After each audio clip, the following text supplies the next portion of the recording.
Hello everyone, my name is Pratap Jadhav and I am working as a structure engineer at Midas Research and Development Mumbai, and I welcome you on behalf of Midas India for this webinar session. So today's topic for the webinar is Steel Composite Bridge Analysis and Design as per IRC 22. So this webinar is mostly emphasized on quick overview of modeling, analysis and design capabilities for the steel composite bridge superstructure as per IRC 22, and also we will discuss about the design implementation as per IRC 24/2010. So let's go through the quick overview of the contents of the webinar. So we'll discuss the introductory part, that how we can go for the modeling to design in the using the Midas Civil. Then bridge overview. So here we'll discuss about the model part in the what is the bridge configuration. Next is the different types of modeling tools available in the Midas Civil. Then next we'll discuss about the what are the different types of loads in brief, like the moving load definition, thermal loads, and then how to extract the results, and certain parameters which we need to predefine before the analysis. Then coming to the design part, so here we will discuss about the two types of design. One is the steel member design. This is mainly for the cross bracings, which will be designed as per the IRC 24/2010, and then girder design, that is the main composite girders, which will be designed as per the IRC 22/2015, and then summary and discussion. So talking of the key features of the Midas Civil, when we're discussing about the steel composite bridge, it's a one-stop solution. So as it is not going to model and extract the results, but also we can get the design and detailed report generation, which can be later used.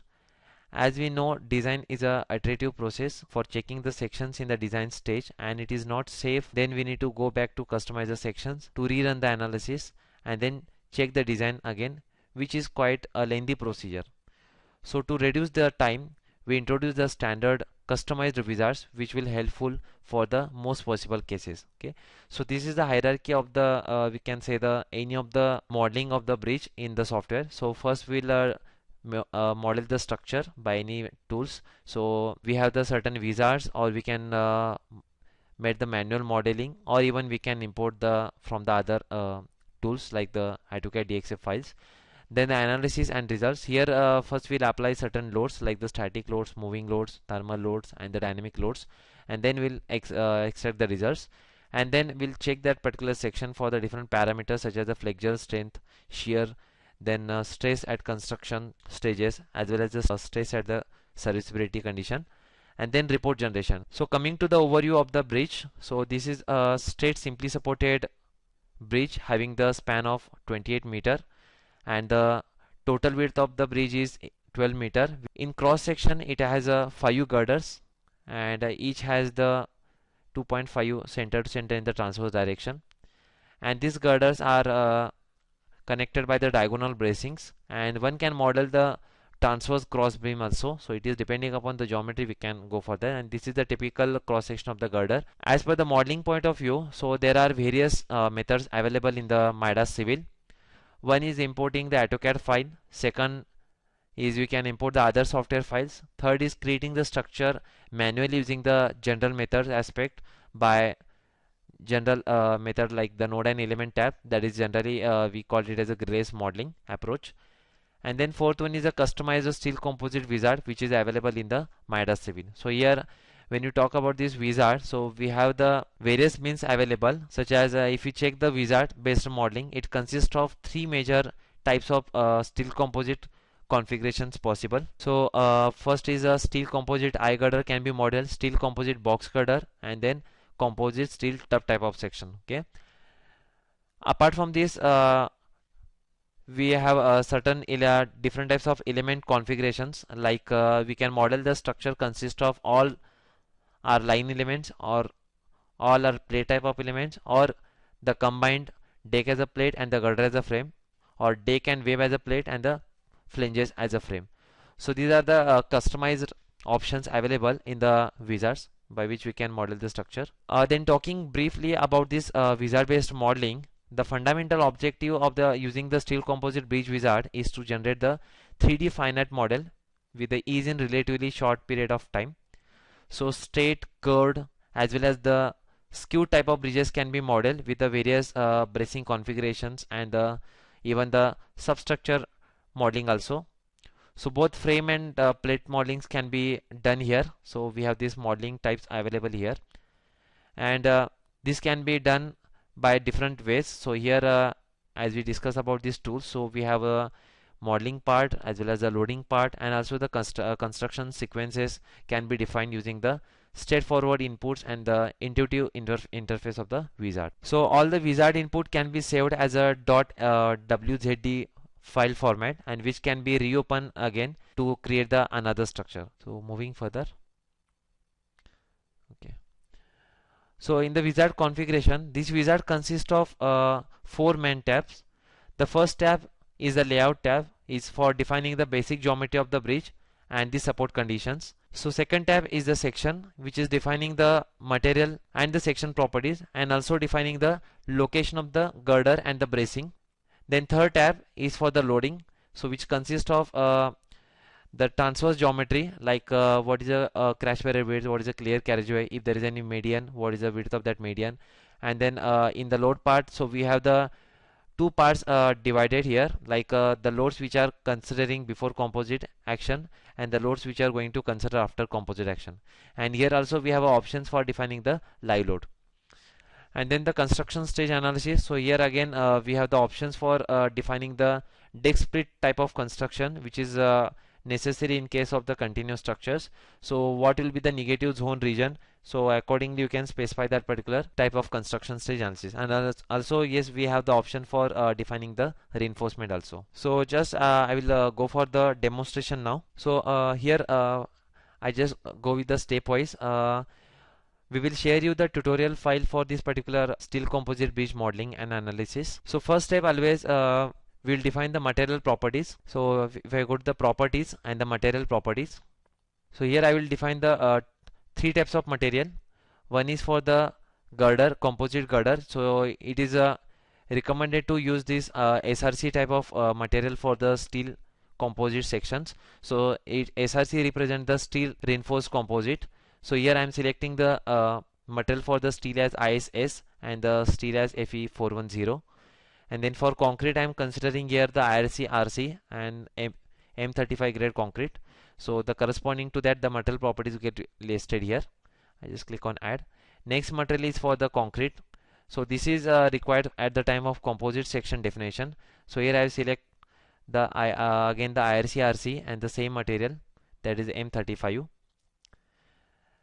Then for the transverse bracing, so I will select steel material and the grade is FE410. I just click on OK. Next is the time dependent material properties. So as we are defining here the construction stage analysis, to consider the effect of creep and shrinkage and the change in modulus of velocity, we need to define this time dependent material. So first is the creep and shrinkage. I just click on add.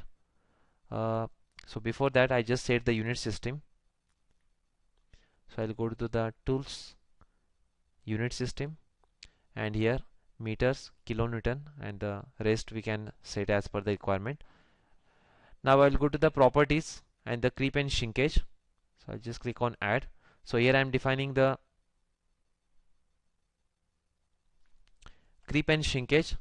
So this is for M35 grade concrete. So compressive strength is 35 MPa, relative humidity is 70%, and the notional size is 1 meter.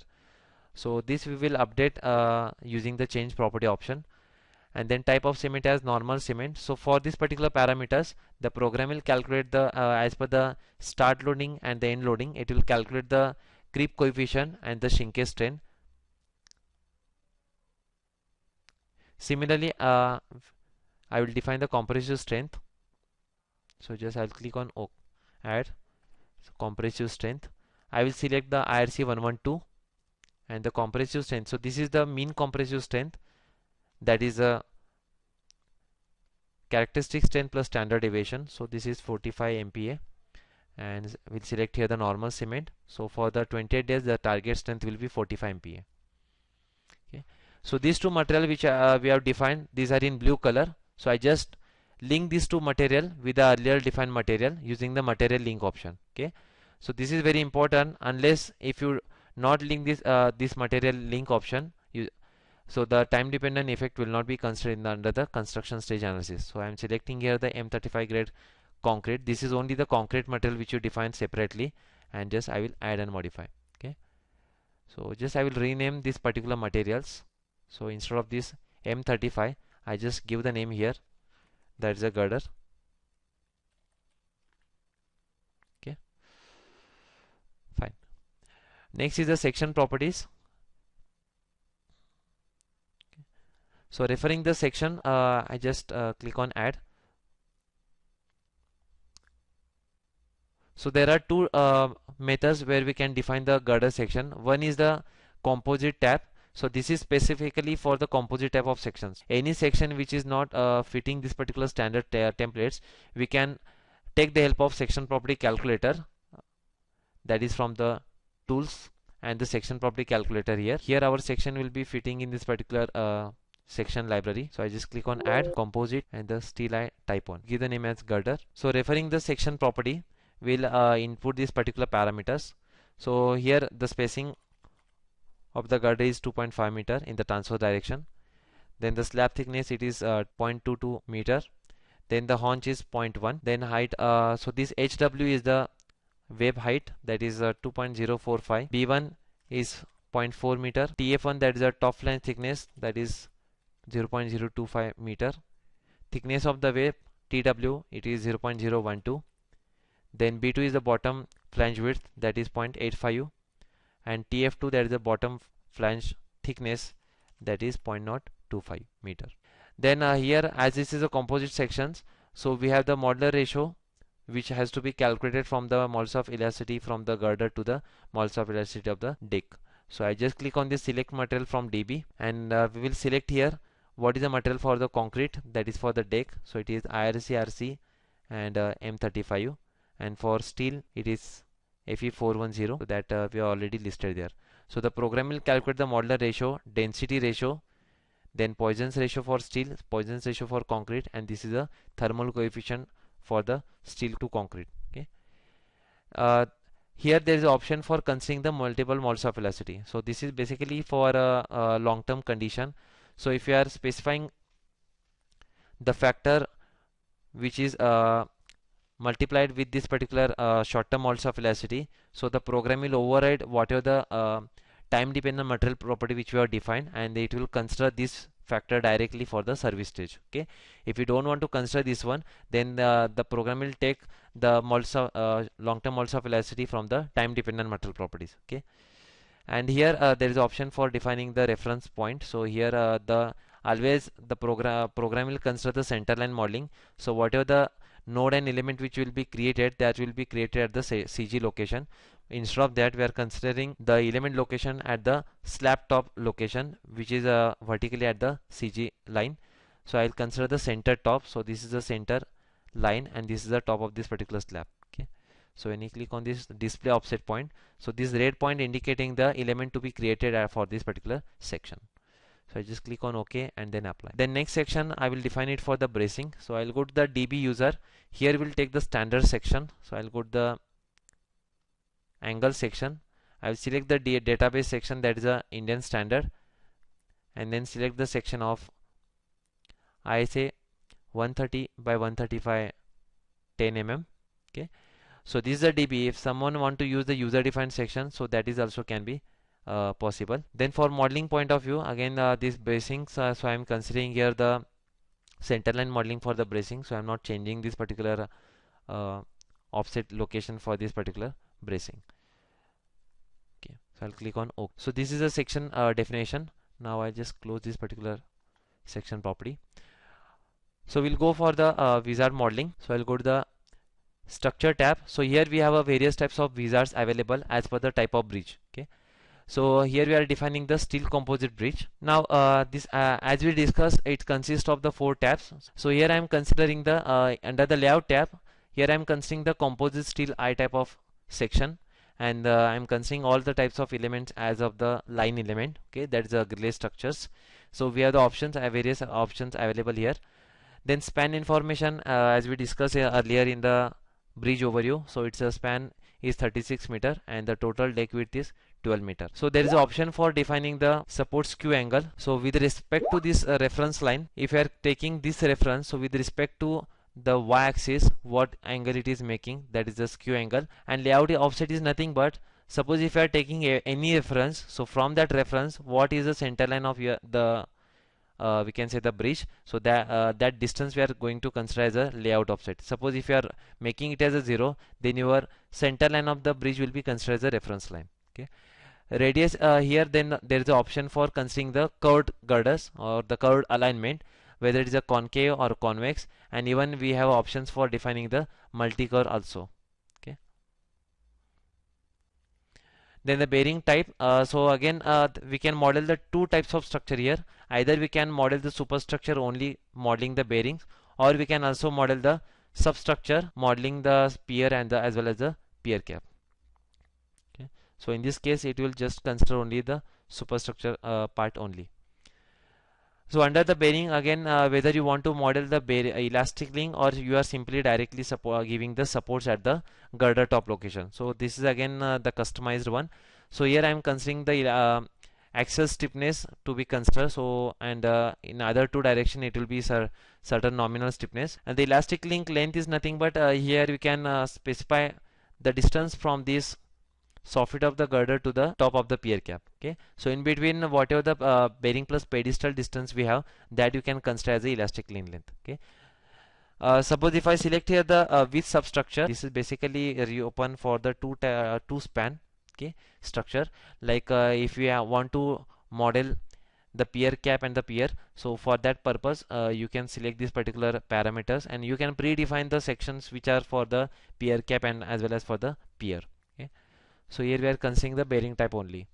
Next is the section properties. So under the section we already defined the deck thickness of 0.22 meter. Then material properties, so we already defined the for the deck it is M35, for the girder it is a girder material, and for the bracing it is a steel material. Then number of girders, so here we have a 5 girder configuration. Okay, so the central girder is a reference point. So if you refer this guide diagram, so from any reference you can take any girder center as a reference, and with respect to that center we can specify the other girder centers, that is nothing but the girder offset.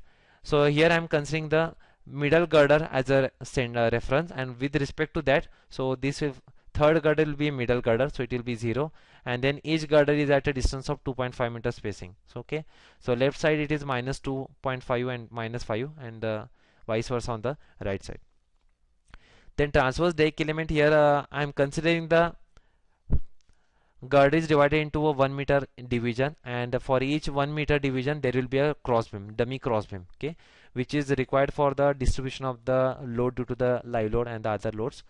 And these cross beams are perpendicular to each other. Suppose if we model any skewed structure, so generally we are considering the orthogonal or skewed transverse beams, so that can be customized here. In bracing details, so under this bracing detail we are considering that again it's a customized one, like whether you are considering the cross bracing or it is a we can say the transverse beam. So according to that you can input this particular parameter. So in this case, so I am considering the diagonal bracing. So for that I am using the element type as a truss. Okay, so the top element is angle section, the bracing element is also under. Now you can select any T type of section for the top and bottom member, and accordingly you can check the forces.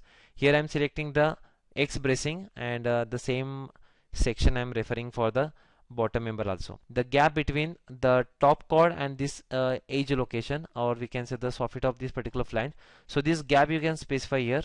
So I'm considering the 25 mm at top and bottom. This is basically I consider here at every 3.9 meter, so there is a transverse bracing, and these are perpendicular to each other. If you have a different types of bracing configuration, say the diagonal bracing at the mid location, and then the transverse beam at the end location, so like that also you can customize in this particular wizard. Then in the girder information, so here we have considered the girder section, and if you have any additional stringer beams, so that stringer beams can also be added here. Then coming to the load tab, so again this is the transverse configuration. So we have 0.5 meter bottom width of the crash barrier, so that is from the both end, and I'm directly considering the clear carriageway of 11 meter. Then there is a loads to be considered during construction stages, that is the before composite and then after composite action. So here the DC is nothing but this is the wet concrete load. So it is divided into two parts, DC1 and DC2. DC1 is a wet concrete load which will be deactivated once the hardened slab is considered, and DC is the slab weight, okay, which will be added after the composite. And then DW is nothing but the dead load of the varying course, which is also considered as a after the composite only. Okay, so the before composite, the self-weight of the member, like the self-weight of the girder alone condition will be considered. Then the wet concrete, which is having the density of 25 kilonewton per meter cube, and the thickness of deck as a 0.22 meter will be considered. The barrier load will be considered of 10 kilonewton per meter, and the varying course of 22 kilonewton per meter cube, and the thickness of 100 mm will be considered. Then under the construction stages, so this is again the customized construction stages. So here we are considering the stages into 5 parts. One is the girder alone condition. Okay, so here I am considering the 14 days to be considered for the erection of the girders and then fabrication of the bracings. And the wet concrete load will be poured. So this is for the duration of 14 days. And once this particular wet concrete get hardened for the duration of 14 days, then it will be deactivated, and then the slab will be activated. Okay, so at that age we can say the composite action will be taken place, and once this composite action will done, then the other loads such as the SIDR, crash barrier and the bearing course will be applied.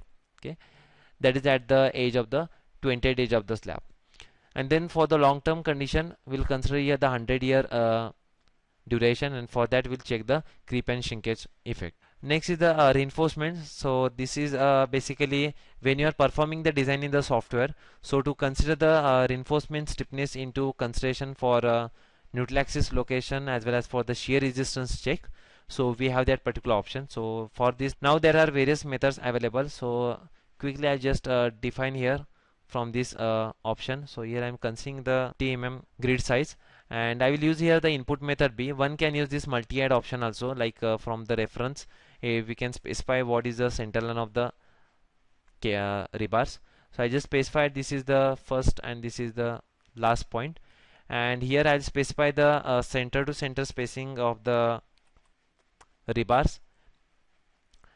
So this will be the edge rebar, okay, and which is of the diameter of 12 mm. And here as we are defining the composite section, so the program will consider internally part 1 for the girder and part 2 for the deck. So here we are defining this particular reinforcement for the part 2. Okay, let's click on add. Similarly, I will specify the second reinforcement for the bottom. So this is again the same. Okay, so these are the reinforcements which will be considered for the flexure check, and then click on apply. One more thing, just if I go back to the load tab, so here there is a option for defining the live load also. So when I click on this define moving load case, okay, I will select here the code as India and I will click on OK. So check on this live load, and here we'll specify the traffic line lengths. Okay, so for the traffic line lengths, here it is considered as a reference as the age of this particular crash barrier, and from that the center line of the each lane, that distance we need to calculate. So we call it as the eccentricity. So from this edge, what is the center line of the first lane? That is a D1, then second lane, and then accordingly we need to specify. So as it is a 11 meter clear carriageway, so it will be 3 lane condition. Just I will go back to the presentation. So for defining this particular lane, we'll refer the IRC 6 2017. So in which it is given that for the carriageway of 9.6 to 13.1 meter, so it will be 3 lane condition. So first case will be 3 lanes of class A. Okay, so for that, for the wizard input, so here we are considering this edge as a reference. Okay, so from that, so if you consider this particular is the first vehicle, this is the second vehicle, and this is the third vehicle. So if you talk about this first vehicle, so the distance from the edge to the center, so we can refer this particular IRC again guideline. So we have the width of this crash barrier as 0.5, then the clear distance of 0.15 meter, then wheel width is 0.5, okay, and then center to center wheel it is 1.8 meter. Okay, so here if you calculate this distance, so it is 0.5 plus 0.15 plus 0.5 plus 0.9. Okay, so this will come around 1.8 meter. So the first eccentricity will be 1.8 meter. Now when you are taking the reference as a this edge, and if the all the vehicles on the right side of this particular reference, so the eccentricities will be taken as positive. Okay, if you take this reference and if the vehicles on the left side of this particular reference, all the eccentricity will be considered as negative. Okay, so this is how you can calculate these particular distances. So similarly for the next vehicle, we need to calculate this clear distance between the two successive vehicles in the transfer direction. That is a 1.2 meter minimum. So now if you calculate, so it is 1.8 plus 0.9 plus 0.25, then 1.2 plus 0.25 plus 0.9. So this will come around 5.3 meter. So quickly if you calculate, so this center to this center, it will be 3.5 meter. So you can add 3.5 meter, and then you can calculate the eccentricity 1, eccentricity 2, and eccentricity 3. Okay. Similarly, the second case, so I just divided this case into two parts. Okay. So one is this is a class A position, and the 70R vehicle can be provided at the edge location. Okay. This is like 1.2 meter from this edge, but as code provides, within a 7.25 meter no other vehicles will be allowed. So this is the one case. But suppose if we consider this minimum distance between these two class A and 70R, so this will be the another case here. Okay, so here we are considering the minimum distance between these two vehicle will be 1.2 meter. So we can consider the envelope of these two condition. And so here if you talk about this case 2, so from this reference we know this is 0.5 meter, then the edge distance it is 1.2 meter, the wheel is 0.86, and then center to center wheel it is 1.93 meter. Okay, now if you calculate this one, so from this edge it will become around 3.095 meter, and then from this reference we need to calculate the center line of this vehicle, so it will come around 8.905 meter. Similarly, if we calculate at near to this particular class A, so this will come around 5.545 meter. So this input we need to specify under this particular wizard. Okay, so we have specified this class A first lane, this is second lane and third lane, and this is 70R edge location, and this is this is 70R near location, and this is the edge location. Okay, and then if I go to the define vehicles option, for this define vehicles, so if I go to the add standard, so you are using the IRC6 vehicle, standard vehicle. So this is the class A. So under this, these are all axle loads, and these axle loads and the corresponding spacing between these axles. So I just click on apply. Similarly for the 70R, we have the wheel, track, and the bogie type of vehicle, and the program will consider the envelope of condition among these particular all three types of vehicles. And here the program will also consider the minimum nose to tail distance for the two successive vehicles in the longitudinal direction. Okay, so I just click on apply. If you are considering the IRS loading, like the broad gauge loading for the DFC loading or 25-ton loading, so these combinations can also be incorporated in the program. So these are under the standard loading. And one more load we need to define, that is the special vehicle. So generally the special vehicle will run at a center line having the eccentricity of 300 mm. So that can be customized here. So if you go to the permit truck under the IRC6, and instead of user defined, select here the IRC6, and this is the special vehicle which is introduced in the latest version. So after inputting all the inputs in the wizard, so just save the wizard, okay, for the future use, and then click on OK. Okay, so very quickly this the model will be generated, okay, inputting all these parameters. So quickly I just explain about this all the parameters. So here the element type, here it is considered all the bracings are of the truss type of element, and all the elements are considered as a beam type of element. Under the material, these are the girder material, and this is the steel material, and this is the dummy material. So this dummy material is automatically considered considering the weight of this particular material as 0. Okay, so other parameter is taken as that of the concrete only. Under the section also, so here if you see this particular section, this is the crash barrier location element. So generally we are considering this crash barrier location element as the 100 mm by 100 mm, applying the crash barrier load as a UDL, and that load will be considered to the nearby girders. And similarly the transverse beam, so this is again depending upon the division of the member. So it is a 1 meter division, and the thickness of the slab it is 0.22 meters. So according to that, it is equivalent slab material property only, which is having the zero density. And here this is the support sections. So this is the support definition. So these are the supports, and these are the elastic links. Okay, so these bearings are modeled as elastic links, so one can customize what type of bearing configuration it is going to assign. So accordingly you can specify that particular stiffnesses.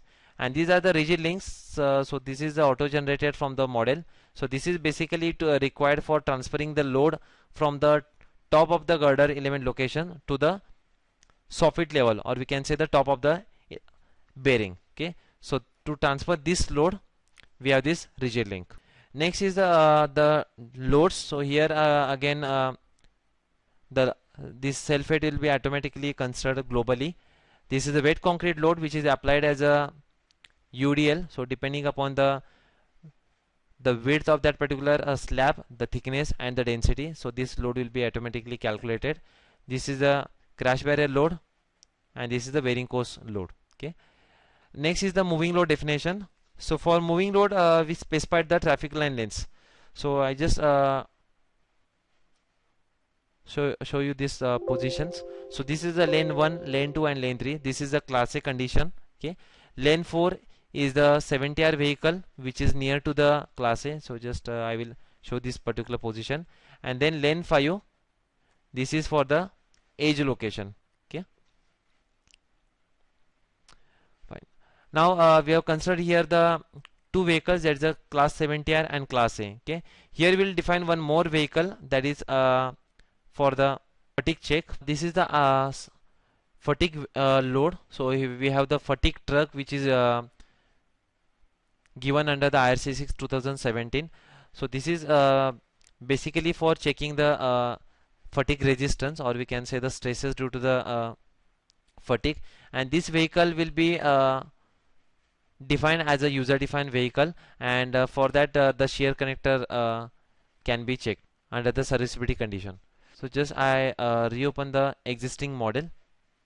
Okay, so here we have defined this particular fatigue vehicle also. So this fatigue vehicle will be considered as a user defined vehicle, and the axle loads will be specified under this particular user defined and the permit truck. So these are the axle loads which we specified. So these are the 12 ton at a distance of 0.64 meter spacing. So there are 3 axles, and this is the spacing in the longitudinal direction. Okay, so referring this particular guide diagram, we can specify this particular input data.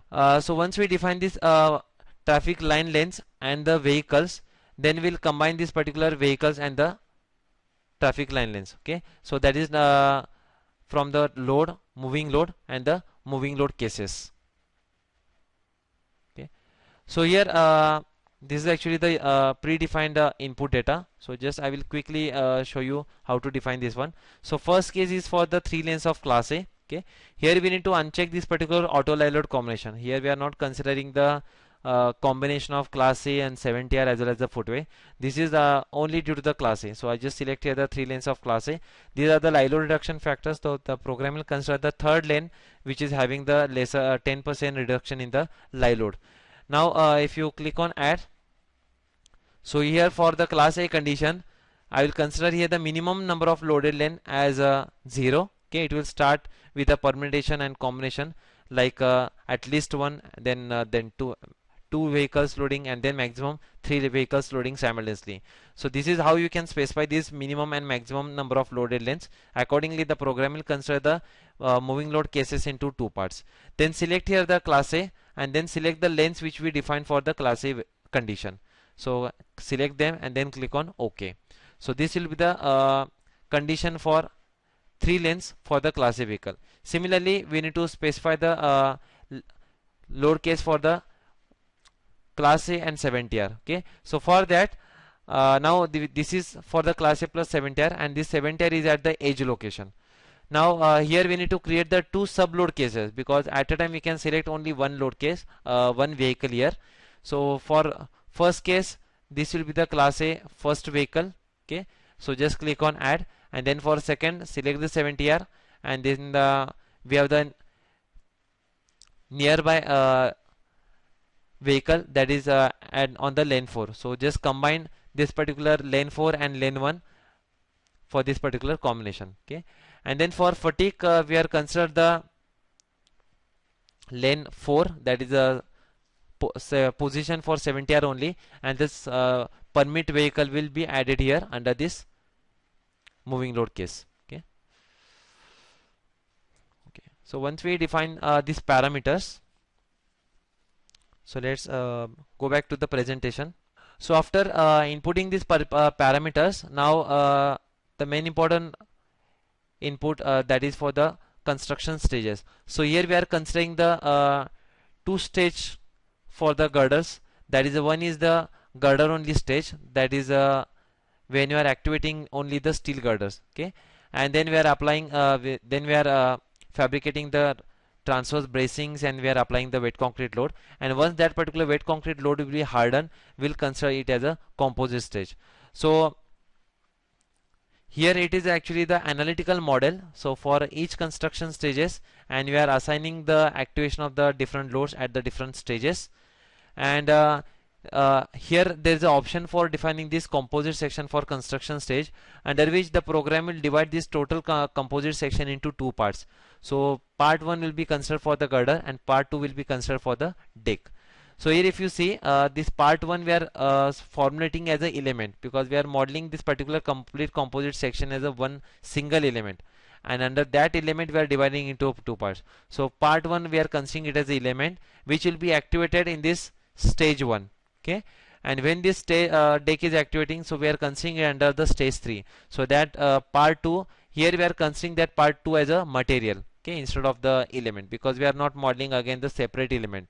These are the transverse member only, the dummy decks. Okay, so we are considering that as a material, and the concrete material, and which is activating in the stage. You can say the composite action when it is considering at that stage, you can activate that one. Okay, and here we need to specify at the time of composite action how much days it is elapsed. Okay, what is the age of that particular deck, so that at that particular stage, say 2-2, the deck is already completed the 14 days duration. That is nothing but the age.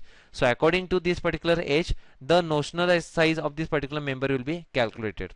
Okay, so this is the h value, and according to this h value, the creep coefficient will be calculated corresponding to that. Then going back to the control data. So under the construction stage analysis control data, here this is again the one important thing, that many of the times what happen when you are just simply run the analysis, and when you are checking the dead load moments, so this will be more than that of the only the self-weight condition. So this is happened because of this particular option which is available.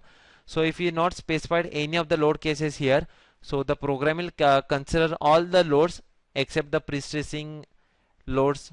It will add all the other loads under the dead load only. Okay, so due to which the dead load moments will be increased. So to separate the other load cases from the dead load, and to get the results for that, so we have these load cases to be distinguished from the dead load for construction stage output option. Okay, under which you can select the load cases, and accordingly the program will give the separate results for these particular loads. For the load combination, so as we are considering here the steel design, that is a steel composite girder design as well as the steel member design, so we need to create the load combination under the steel design. So one can create the load combination manually, or we can use the auto generation also as per the IRC 6. So it will create the most possible load combinations. So moving back, so we are defined this particular construction stages. So let me just show you this sequence. So just I will activate all the loads boundary and the load. Okay, so if you see this is the stage 1. Okay, here we are considering the girder only condition. Now the cross bracings are also get added in this stage only, but suppose if you want to consider the some particular stage where we need to consider this cross bracing separately later, you can actuate them separately also later in the next stages. So you can customize these particular stages later on also. Like there's an option here, like after this particular stage I need to add one more stage, so there's option insert next. Okay, and then you can activate that particular cross bracing in that stage itself. So this will be the stage 1. Okay, in next stage we are going to consider the wet concrete load of the deck. Okay, once this particular, so this particular tree menu is interlinked here. So we have the self weight of this girder which is activated already in the stage 1, and this is the wet concrete load. Okay, then in the stage 2-2 we are considering that wet concrete will be removed or deactivated, and it is get composite action will be taken place. Then in the later stages the SIDL load like the crash barrier and the wearing course will be applied, and then the long term condition. Okay, so this is how this composite stage is considered. Now so if you got this load construction stages and the composite section for construction stage, so we are talking about this particular part in the during the presentation. So this is the part 1 and part 2. Okay, so part 1 we have considered as the element. Okay, and then part 2 is for the material. Okay, and each has a edge duration. So this is basically for considering the creep coefficient. So just click on the update all edge and then check for that particular stresses correspondingly. Okay, now if I go to the analysis and the construction stages, so as we discussed, so we need to separate out. So if I click on this modify, so we have specified this crash barrier load, and from the loads we have separate out this particular barrier load. Similarly for the wearing course load also. Before going for the analysis, one more important thing we need to perform here, that is the effective width calculation. Okay, so this is basically required for the lateral torsional buckling checks. So if you go to the structure, composite bridge and the span information. Okay, so here we are specifying the span or we can say the girder information. Okay, so we are categorizing the girder whether it is interior girder or it is a exterior girder, that we are going to specify, and the effective width calculation will be made. So first option is the from the composite bridge, that is a girder definition. So it just already predefined this particular girder position. So select this particular girder element and then click on add or replace. Okay, and then specify what is the starting point, that is the I end, and this is the jth end. So the program will consider the whether it is a simply supported or it's a continuous structure, and then it will consider the length of the girder which will be required for the effective length calculation as well as for the lateral torsional buckling. Then next is that there is an option for the inner direction of the multiple girders. Suppose if you have the multiple girders, okay, so here we need to specify which will be the extreme edge girder or which will be the interior girder. So if I select here the local Y, okay, and if I select this particular girder, so if you refer this particular global axis, so this is the global Y axis. Okay, and we are saying that minus local Y, it is nothing but when you are selecting this girder, so all other girders which are in the negative Y direction. That's why the program will consider this edge girder will be the extreme edge location. Suppose if I select this one, then it will be a girders are there on the both side, so it will consider this is the intermediate girder. Like that you can specify this particular span information. Next is the effective width. Then so whatever the girder information which we specified, this is actually helpful for calculation of the effective width scale factor. Now when I select here the IRC 22 and when I select this particular girder, just click on the OK. Okay, and when you click on the show calculation result, so the program will calculate the effective, so the program will calculate this effective width scale factor for each of the girder location. Okay, so depending upon the guidelines which is given in the IRC 22. And where to find whether this effective width factors are calculated or not, just go to the boundary and here there is the option effective width. Okay, so one can define this particular effective width scale factor here manually, or if you see this particular table, so here the effective width factors will be calculated. So it is depending upon the width of that particular girders in the transverse direction. Fine. Okay. And once we input all the parameters, now go to the analysis and main control data.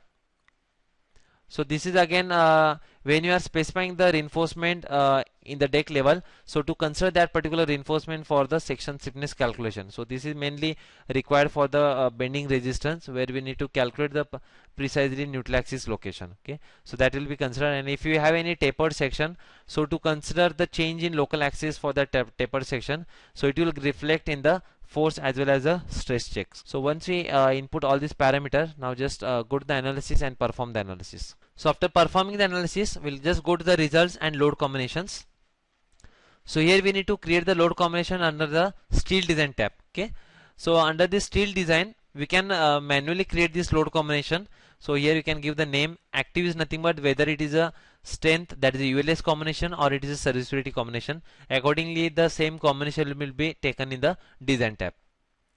And this is the add tab, whether you are adding all the load cases with the corresponding factor together, or we can select the envelope. So envelope will be a maximum of the load cases which you are selecting there. Okay, so we'll just quickly discuss about the results part. So I'll go to the reactions. So say due to the load combination 1, so I just click on the values and lesion. This is a vertical reaction component. Okay, so these are the maximum reaction at each support location, and we can see from this legend option which will be the maximum and minimum reaction values, and at which location node location we are getting that one. That can be checked here. And plus, if you want to get these results in the tabular form, just go to the results table and the reaction. Here you can select that particular combination, and for that combination you can get the results. Okay, so all these reactions will be get in the tabular form. The next is the deformations. So again we have the deformed shape or the displacement contour. Deformed shape can be easily checked here, like all three directions can be directly checked at a time. Like if I select here the dxyz and the legend option, so here it will give the deformation in the x, y as well as in z direction for this particular combination. So here we have the deflection of 102 mm at the midspan location, right? Similarly, if I select here the displacement contour, so this is as per the different color. Like if I select here the DZ and the deformed shape, okay, so this will give you the stresses contour wise. So this is 102 mm at the this particular region midspan. Okay, then going back to the force, if I go to the forces and the truss forces, so wherever we assign the truss type of element, so for that element we'll get the axial forces, that is either it is a tension or compression. Now to check any whether is there any compression, so you can customize this particular tension and compression option, and accordingly you can check the forces for that particular member. Similarly, if we want to see the girder moments, so generally these are all bending members. So if I select any combination and select the components my, and then select the solid fill, and then apply. So we don't want this deformed shape, so just uncheck that particular option. So this is the bending moment diagram for the maximum condition. Now at which location we are getting that one, so that is the element number 236, that is the element of maximum moment location. Okay, now to check the results due to the moving load, okay, so if I go to the forces and the beam diagram, under which I will select here the condition, say class A plus 70R near force. Okay, so near vehicle, so I just click on apply. So this will give the maximum moment due to the class A plus 70R. This is basically the this condition which will give the maximum moment at this location. So I just change it to the kilonewton meter, and this is the maximum moment of 3989 kilonewton meter at the element number 236. Now if I want to cross check what is the element location, so we'll go to the results, moving tracer and beam forces moment. Okay, so whatever the element location which you are getting, just consider this as a key element and then click on apply. So this 3989, This is the maximum moment. So for getting that 3989, this is the vehicle position. So this is the class A and this is the 7-tier vehicle loading. Okay. So there's an option here to convert this particular vehicle position into the static load case. So that will be helpful for taking that particular force for the seismic load analysis, where we are when we are converting the static load into the masses. Okay, load to masses. Okay, then just I'll go back to the presentation. So the major important thing, that is stresses. So when you are checking the stresses for the composite section in the Midas Civil, okay, so the program will give the stresses not for the total entire section, but it will calculate the stresses into two parts. Okay, so here so when you this is actually the common doubts in the practicing engineers, why we are not getting the stresses for the full section property and we are getting only the part 1 part 2 stresses. So this is actually the background of this particular stress calculation. So basically the stress which it is calculating in the Midas, that is using the strain compatibility condition. Okay, so that is nothing but if you refer this particular first figure, so this is actually the strain diagram. So this is the strain at the top, strain at the interface between the steel girder and the deck, and this is the strain at the girder bottom. Okay, so this will be calculated considering the moles of elasticity at each location. So here first the member forces due to the axial force and the moments for each parts are calculated, and by integrating the stresses at these three locations.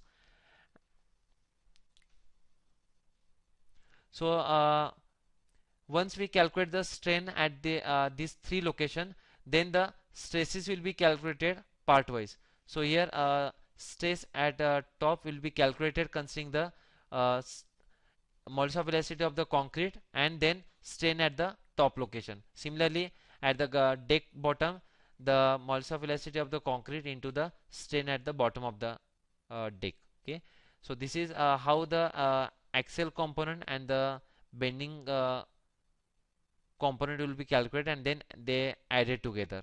Similarly for the girder part, so the taking the moles of elasticity of the steel and then the strain in that particular steel girder top will be taken and the stresses will be calculated accordingly.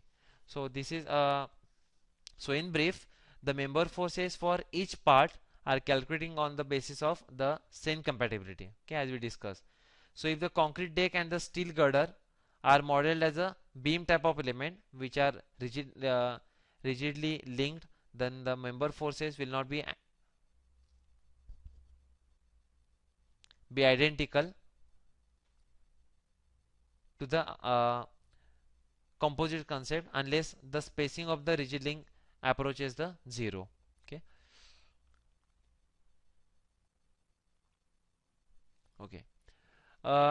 When you are checking the live load results, so we are generally calculating the concurrent reactions. Okay, so for getting the suppose we are getting certain maximum reaction at particular support location, and then for substructure design we need the corresponding reaction, that is a concurrent reaction at the other support location. Now if you see direct reaction in the reaction option, that is not the real reaction. This is actually the maximum reaction at each support location, which is not has not required taken to be for the substructure design. So here we need to consider the concurrent reaction. So for that, when you are defining the moving load definition, at that time we have the option for creating the concurrent reaction group. So make the concurrent reaction, make the group of all the support nodes and then select them under this particular concurrent reaction group. Once we define this particular concurrent reaction group, the program will give you the concurrent reaction table. Now suppose if you consider this 568 node number, so in which we are getting the FZ of 380 kilonewton of the vertical reaction component. So for this particular vertical reaction component, what will be the reaction at other support location? So that is nothing but the concurrent reaction. So if we add together, this will be the equal to the vertical load into considering the impact factor. Okay, so this is how this particular concurrent reaction will be calculated. So that for that particular concurrent reaction, what we did, we first created the group of these support nodes. So there are 10 support nodes, so we created the group of 10 support nodes, and then under the load, moving load, and this concurrent reaction group, we have added this particular group, concurrent reaction group. So once we define this particular input data, now go to the results reaction result table and the concurrent reaction max and minimum condition. So I just select here the class A, and you can see for say for this particular 568. Now just if I go to the let me show you these reactions. Say if I am considering this class A condition. Okay, so if you see the reactions due to this class A condition, so we have the maximum reaction of 381 kilonewton at this particular support, and at each support it is 317, 231, 307, which is not correct. If we add it together, the reaction due to this particular class A condition, it will not be equal to the vertical load applied. So for that we need to use this particular concurrent reaction. Okay, so this is the maximum reaction location. Now for this when we are getting this maximum reaction, what will be the corresponding reaction at the other location? So that can be checked from this particular option. So 381 is the maximum, the corresponding reaction is 268 at 569, then 135 at the node support node 570, then 79 at the 571. Like that we need to check. So if you see the 571, okay, so this is actually the 307 which is showing in the reaction, but which is not the realistic. This is the concurrent, it will be a 79. So this is how you need to calculate this particular reaction from this table. Okay,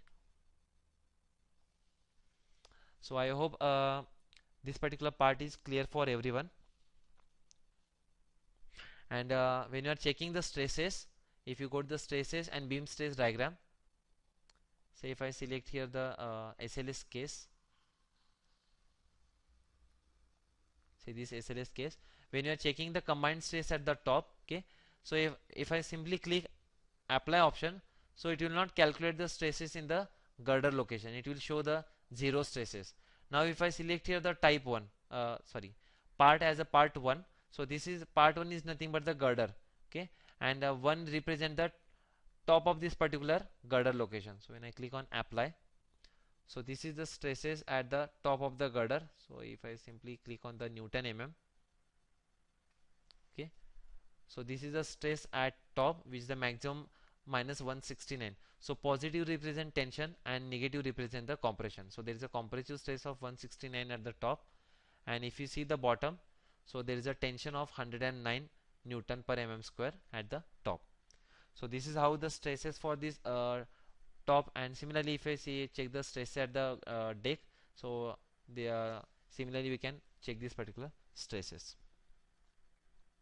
Okay, now going to the design part.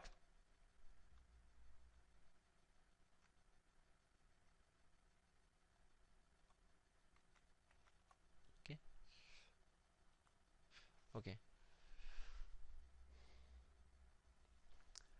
so we have the two types of designs available here, right? So using the analysis results and the specified strength data, the member capacities of the steel members are examined according to the design code which we selected. So here we have selected the IRC 24 and IRC 22 for the design. So according to that, the capacity of these members will be calculated. So just we will discuss here this in details under the model.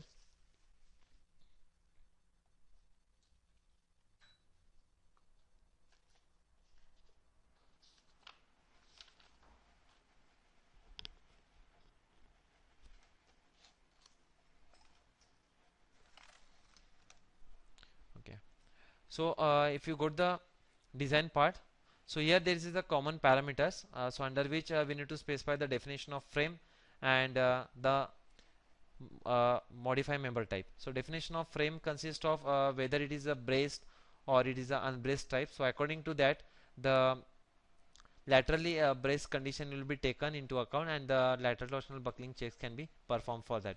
And here also the effective length factors will be automatically taken as per the codal provision. Okay. Next one is the modify member type. So here we need to specify this particular diagonal bracing, so this has to be considered as a bracing elements, and whatever the this bottom and top members are there for this particular transverse elements, that will be considered as a beam. So for this member it will consider this bracing member, it will consider as only for the axial strength, whereas for the beam it will consider as a axial as well as the bending and shear. Okay. Then if you go to the steel design, so first here select the code as IRC 24 2010. So here also we have options for selecting the IS 800 2007 also, or even the working stress method. So first is the design code. So under this design code, so already we have selected the IRC 24, and there is option is all beams or girders are laterally braced. So this is to consider the beams to be laterally braced or not. If you want to consider the cross bracings as laterally braced, then we can uncheck this particular option. Okay. So accordingly you can turn on this particular option. Next is the partial safety factor. So this will be automatically considered for yield strength and for the buckling. So gamma m0 will be 1.1, and the ultimate strength, that is the gamma m1, it is 1.25. Then next is the modified steel material. So here we are specifying this particular strength for the structural steel. Okay. So the apart from this particular yields tensile strength, so other yield strength will be calculated. So this is as per the IS 2062, and this yield strength are changes as per the plate thickness. Okay. Then next is the so once we define these particular parameters, then click on this particular, so just I will select these particular members instead of selecting all the members, and then I'll click on this steel code check. So here we have the two types of design, one is the bracing design and then second is the beam design. Okay. So just for the quick design, just I selected only these particular members. So just if you see this particular table, this is summary design output. So here these are the element member elements, and these are the section properties, and these are the size of that particular section, and this is a grade of the steel, and this is the load combination. Now it will show whether is any section which is failing, so accordingly you can filter that one. And now if you click on this connect to model view, suppose if I select this member, so it will directly connect to the model, which member we are checking the output here. Then we'll get the output in the two part, that is the graphic and detail. Okay. So if I click on the graphic, so here we are considering this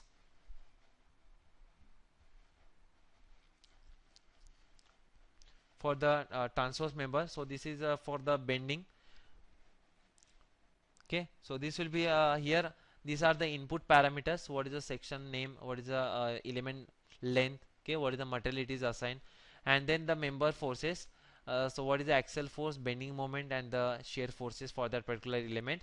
And these are the design parameters, that is the effective length for the lateral torsional buckling and the slenderness ratio. And then in the results we will get the resistance ratios. So this is basically the axial strength. So this is the strength to capacity ratio, or we can say the demand versus capacity ratio. This is for the bending, and then this is the combined axial plus bending as well as the shear strength. Okay. And this particular output you will get in the detail calculation. So if I click on this detail, okay, so this is a kind of a text file which we can directly copy paste in the Word file for the report generation, final report generation. So these are the initial input data, and these are the section property for that particular member, and these are the demand which is calculated from the corresponding load combination. So that load combination also will be shown in here. Next here the resistance will be calculated. So for that, first the effective length will be calculated, and from that effective length the the slenderness ratio will be calculated. Before that, the section classification has been made.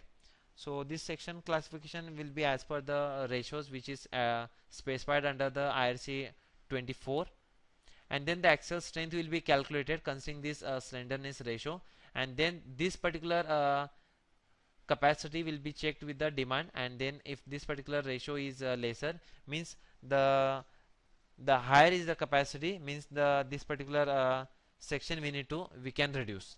Okay. And similarly, the program will give you the checks for the shear as well as the combined axial and bending also. Okay, so this is how we can generate this particular design report. Suppose if any section which is failing, then just let me just show you this one.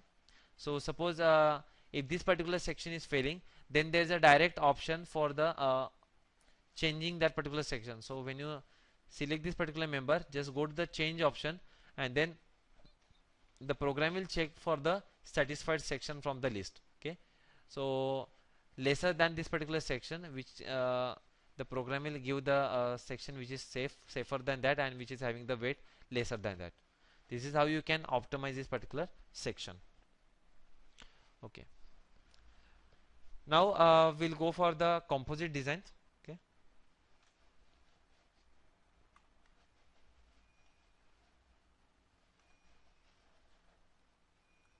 okay, so steel composite design. So Civil provides the two types of design checks under the composite design, that is a composite steel plate girder design and composite general section design. Okay, so as for the IRC 22, we have the steel plate girder design, and for the other codes such as ASTRO, LRFD, Eurocode, so we have steel tub section girder design or the box section design also available.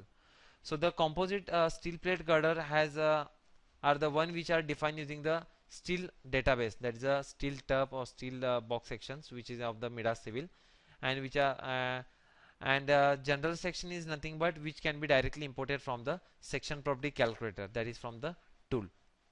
So here we can specify the parameters, and then the program will give you the capacity of that particular section as per the relevant guideline. Now just go back to the demonstration here. So now if we go to the design, so here I have selected the IRC 22 2015. So first step, this is a design parameter. Okay, so under this design parameter, so we have the various partial safety factors as per the codal provisions, so which is already incorporated in the program, and here these are the K1 K3 factors, K4 factors. This is for the stress check, as well as then for the deflection control, this is the user defined the span to the ratio for checking the allowable deflection, and for crack width for the deck you can specify which category you require, and according to that you can specify these particular factors. And the output which we will get in the Excel sheet, that is under the ULS condition, we will get the bending resistance, resistance to vertical shear, then lateral torsional buckling resistance, transverse shear resistance, longitudinal shear, as well as the fatigue check. Okay, so one by one we'll explain about these particular parameters, like so this okay, there is one option here, that is a post buckling tension field action for the shear resistance. So this is basically for the stress check. Equivalent concrete grade as per the IRC 112 will be taken into account, and for post buckling shear resistance of the web, and so to consider the tension field action, so we need to turn on this particular option here. Okay, then for the lateral torsional buckling, so we have the two cases. One is a girder only during the construction stages, and at the time of composite action. So for negative zone we will ignore the concrete part, and at that time we'll check the lateral torsional buckling check. Then for the transverse shear, so this is basically for the connection check, like for it will if when we are checking the check where we are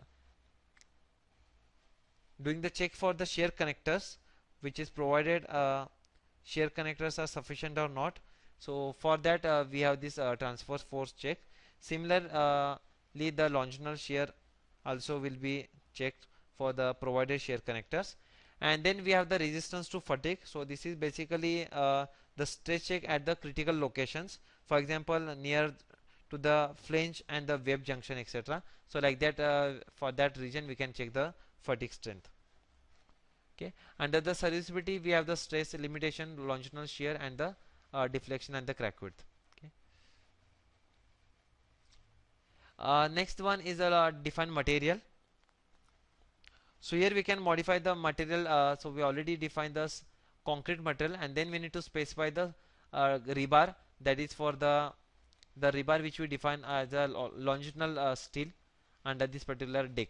Okay, so we have considered the FE 500 for that particular rebar.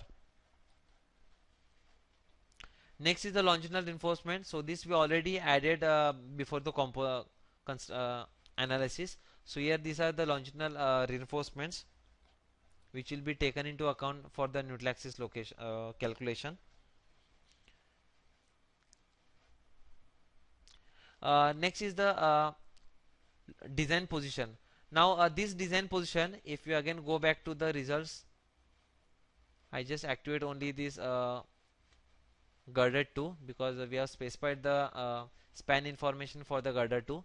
Now if I go to the beam diagrams, and here I will check for the worst combination what will be the maximum moment location. Say if I select here the load combination 1,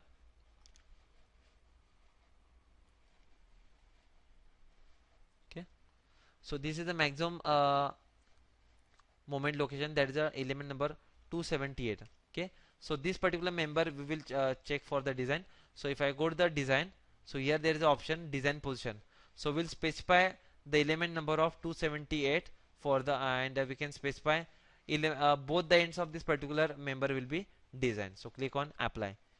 Next is position for design output. Now for design we can specify the n number of section, and then for extracting the results design output that is in the Excel sheet, we can then specify particular element only, or you can select the multiple elements also. That's it will take time as per the number of elements are increased. So this the same element will select, and then we'll specify the both ends for the getting the Excel output.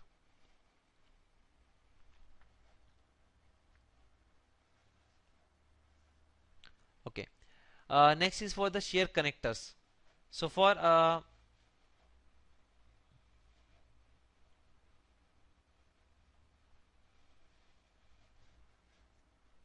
okay, so this shear connector input is required for the shear resistance check. Okay,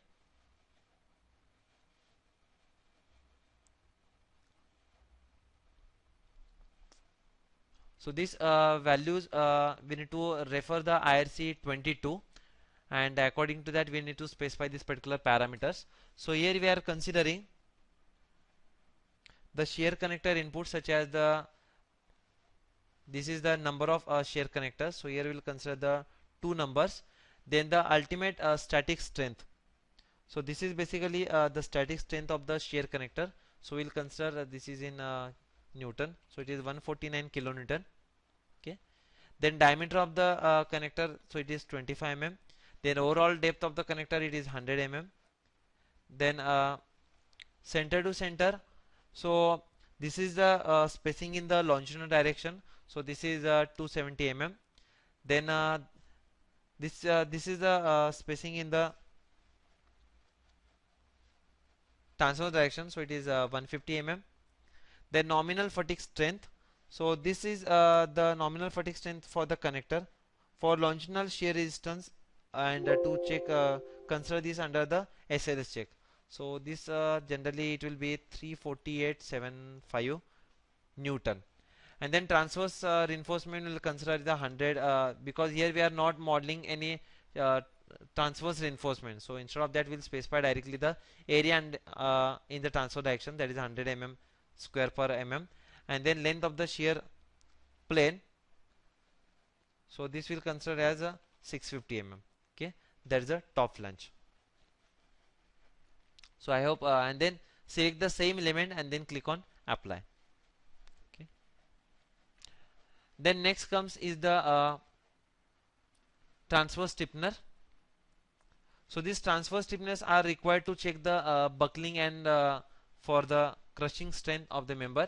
So here just there are two types of stiffness. One is the web stiffener and second is the bearing stiffener. So if you want to consider the post buckling effect of the web, then we need to provide this stiffness at the web as well as at the bearing locations. So for different locations we can create the separate section, and we can then specify the different stiffeners at that location. So here when you are selecting this flat type of stiffener, so we can specify here the yield strength of that particular stiffener, and then what is the pitch of this particular stiffener, what is the width and the thickness of this particular stiffener. Similarly for the bearing stiffener, we can specify here whether it is a pair of two stiffener, then what is the yield strength, the pitch and the width and thickness of that particular stiffeners.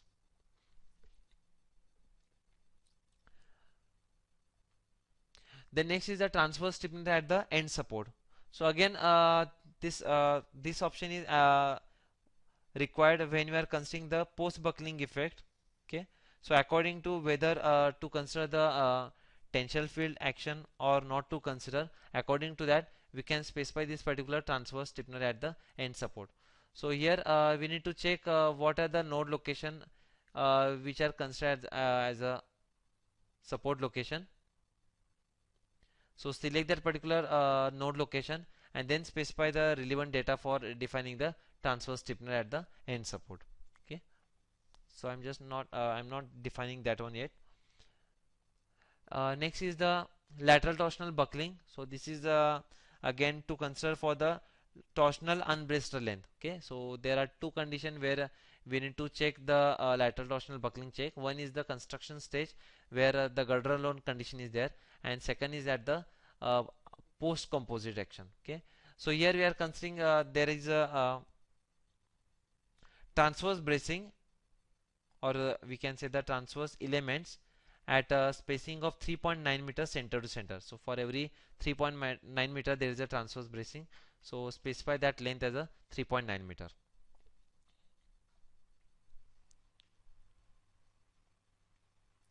Then under the fatigue details, so this is again required for the fatigue assessment. So already we have defined the fatigue vehicle, and for that we have specified the moving load case for that particular fatigue vehicle. Here we need to specify the uncorrected normal fatigue strength. Okay, so here we need to specify the correction factors which is required for that particular member. So already I just show you this particular member. So we have considered the uncorrected normal fatigue strength of 92 Newton per mm square, and uncorrected fatigue strength, shear fatigue strength, that is a 67 Newton per mm square, and there is a uncorrection factor of 1 is applied. Okay, so these guidelines you can get from the IRC 22. The serviceability load combination type, so this is again basically required.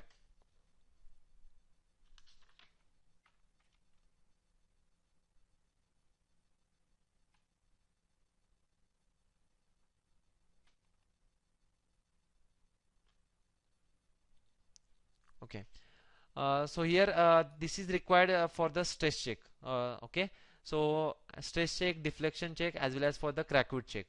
So as this will we can directly get it from the IRC 112. So for which combination we need to take for the crack width check, like for the quasi permanent generally we'll check the crack width, then for frequent we'll check the deflection, and then for the rare, or we can call it as a characteristic under the program, this is required for the stress check. So under this just divide this particular load combination, and the corresponding load combination will be taken into account.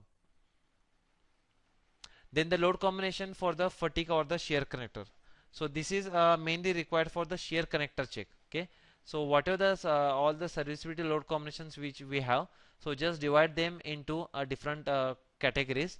Like one is under only dead load condition, the shear connector check, shear check will be performed. Then second is only due to the live load, and then third is for the fatigue. We need to define the fatigue vehicle, and then the corresponding load combination needs to be separate out here.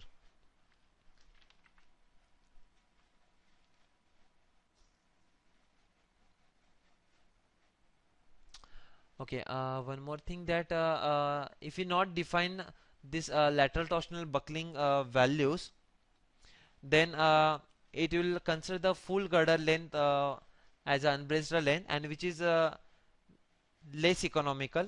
So if there are not no cross beams, so the unbraced length will be considered as a full girder length. So for that we need to specify this particular uh, torsional unbraced length. Okay, and the effective width, as we discussed, this effective width scale factor is effective useful for reduce the slab width and to consider the shear lag effect in the slab, so that we can add it in the boundary group, and that boundary group can be used at the time of construction stage definition. Okay, so after defining all these inputs, just click on this design option. Then you'll get the all the results in the tabular form, and then we can get the Excel sheet report also. Just quickly I'll show you the this tabular form. So we just specified only the one element location. So that particular element we have selected, uh, ith end of that particular element we have selected, and the corresponding load combination it is taken for the ULS case, and this is the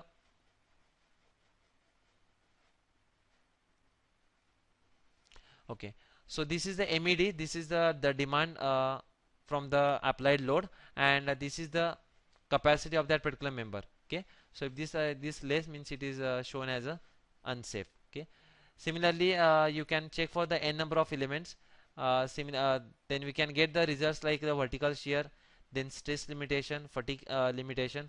So all these checks you can get in the tabular form. So if any section, if it is failing in this particular parameter, means it will show as a red, that is a unsafe. Okay, or it is a fail.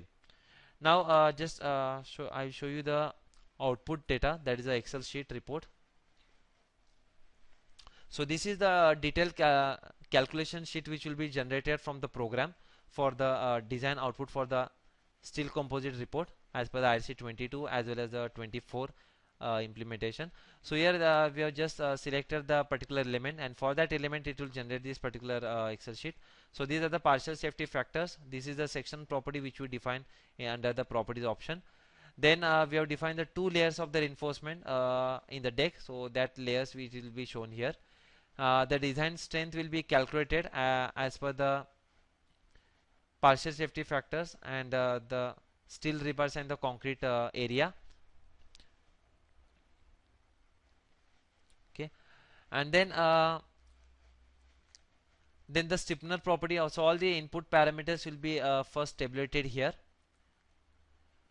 Now next is the calculation of the section type.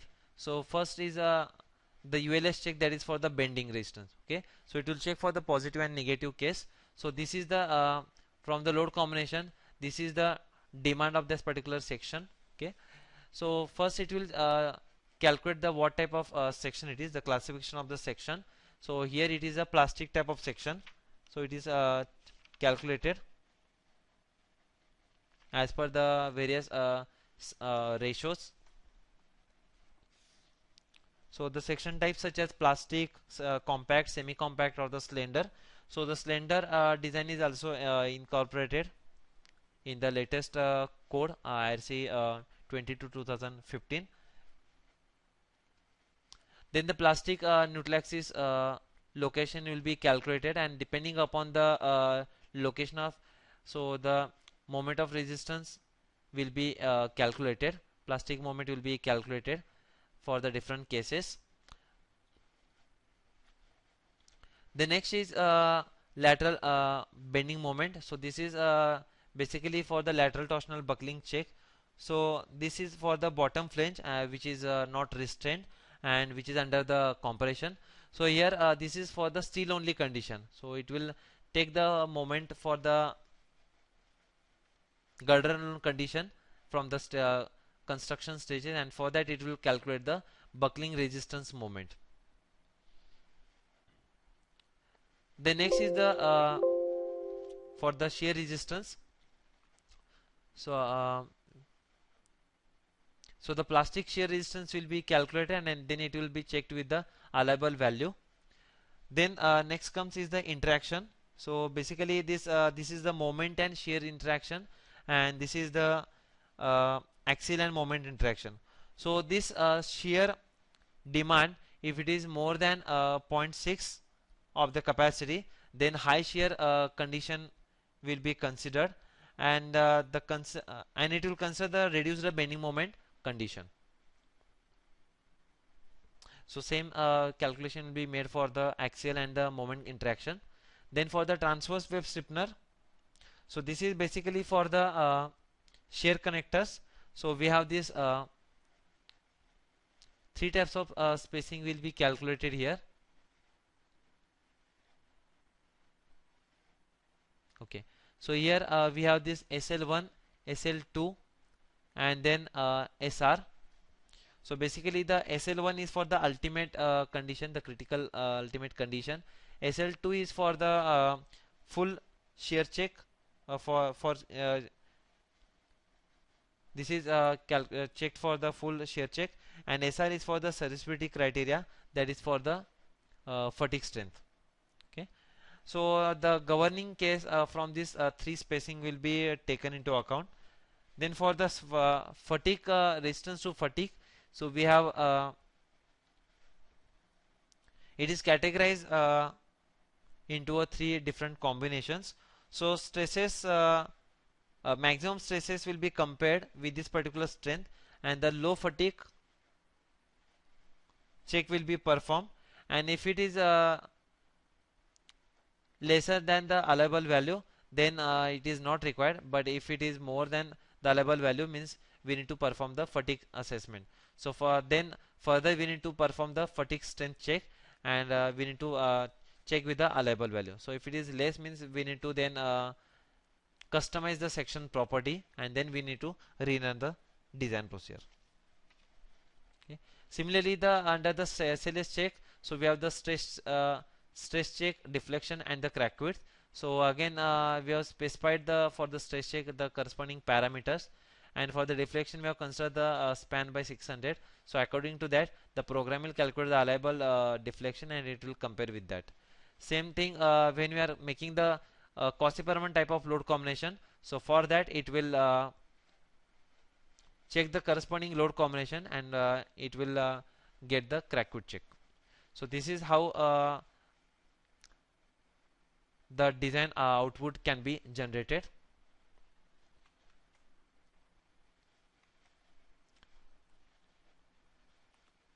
Okay, so this is a summary of the what we discussed in the today's session.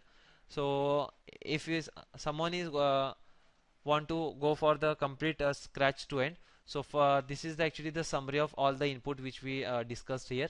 First we'll specify the material and section properties. First we'll define the material and time dependent material properties, then section definition, then we'll make the geometry either by manual method or by the wizard based modeling. Then we'll assign the support condition, we'll apply the load, then we'll perform the construction stage analysis, then the moving loads, and if we can add the other loads such as the temperature loads and the wind loads. So for temperature loads you can refer the one separate temperature loading as per the IRC 6. So there is a separate webinar, so we'll share you in the description. And then analysis, will perform the analysis and will extract the results, and then both the designs like the steel member design and the steel composite design will be performed.